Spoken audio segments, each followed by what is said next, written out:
Assalamualaikum and hi, I am Amir Sabir Bidamiruddin. My matrix number is 30DLS 18F 2013.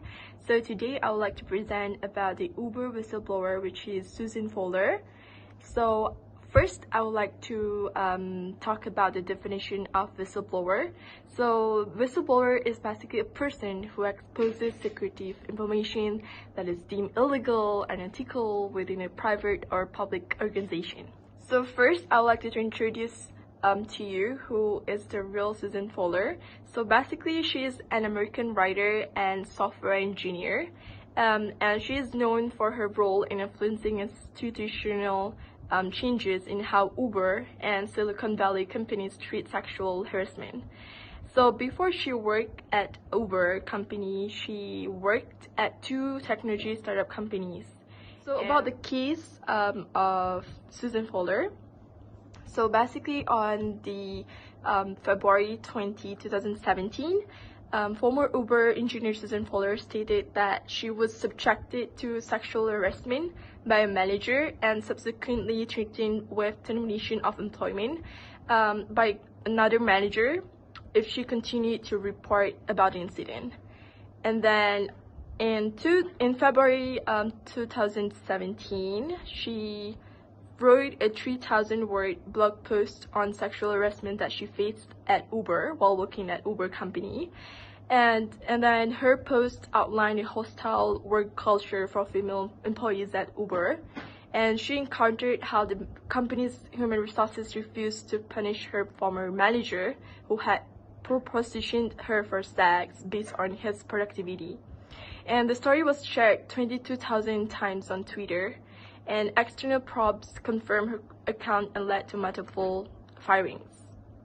And then the fallout ultimately forced Uber founder and the CEO to resign, and a subsequent backlash against sexual harassment in Silicon Valley, including the removal of tech investors Jeff McClure and Justin Colbert.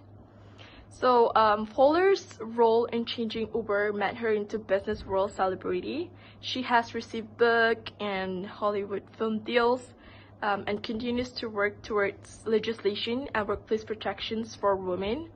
In August 2017, she the United States Supreme Court considered her experience in its decision on whether employees can forfeit rights to collective legislation and their employment contracts.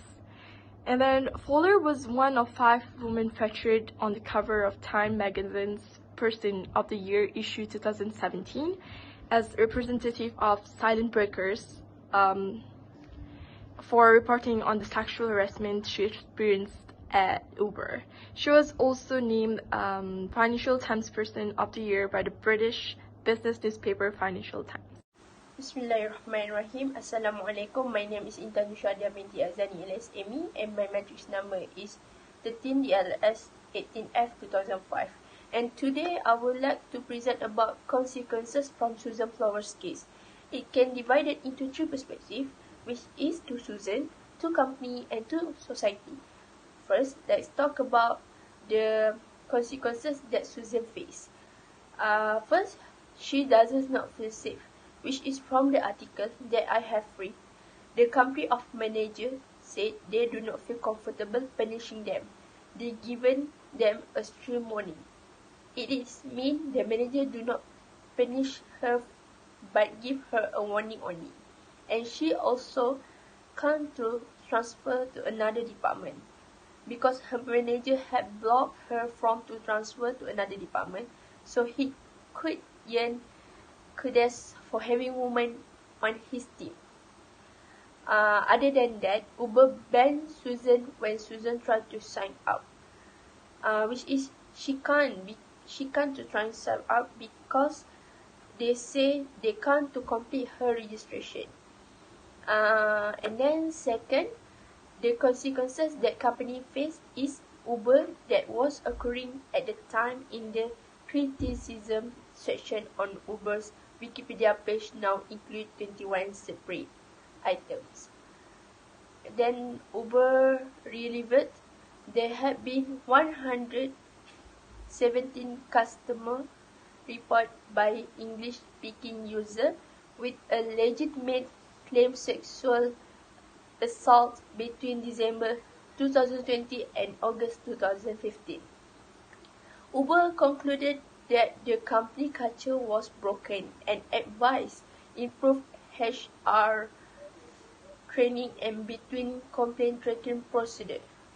Lastly, the consequences that society had is the thing that inspire women to speak out with another to persuade them to try to change the condition in which harassment occurs, and woman does not feel like discrimination. And that's all from me. Thank you. Assalamualaikum, my name is Nurena. So my part, I will talk about advantage and disadvantage for whistleblower. For the first advantage is legal protection. The federal government whistleblower protection program protect employee who report of various workplace safety, environmental, financial reform, and security law. The program protect from regulation workers who blow the whistle on their employee behavior. For the second, public safety, one of the principal reasons to blow the whistle on illegal or unethical activity is to protect the public, college, or other from risk. For third is moral responsibility. Blowing the whistle out of a sense of moral obligation is generally regarded as the best reason to do so. For the disadvantage, first is risk to the personality. Although whistleblowers may understand that their relations serve their greater good, they also often endure personal problems from their action. Media outlets in search of story will delve deeper into their whistleblower personally. For the second, your career could be suffered. It's meaning the attention that whistleblower case bring both to the employee and the company can have downside. Media interview, legal testimony, and government investigation affect to the whistleblower career prospect. For the last one, your relationship may suffer. Even though you have chosen the right thing, your coworkers may not agree with your action. Whistleblower often stand alone. Friends they thought they could trust in their workplace will turn their back on them in order to protect their own reputation.